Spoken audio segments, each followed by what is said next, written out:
ఆ కుటుంబాన్ని దేవుడు దీవించినట్లు ఆమె ఆత్మ ఎక్కడ కూడా నొప్పి తినకుండా మరి సదా మీ సన్నిధానానికి రాగలిగినట్టు ఆమెకి దారిని మీరు ఏర్పాటు చేసి ఏ ఒడిదుడుకుల్లోనూ కాకుండా మరి ప్రభువా నీ సన్నిధానంలో సదా మీ చెంతకు రావడానికి మీరు కృప చూపించమని ప్రార్థిస్తున్నాను ప్రభా.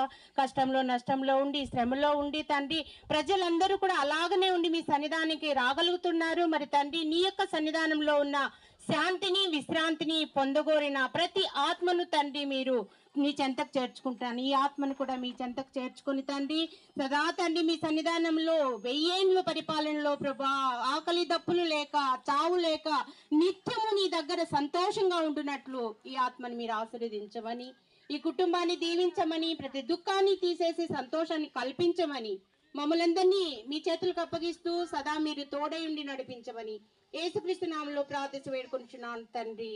ఆమేన్.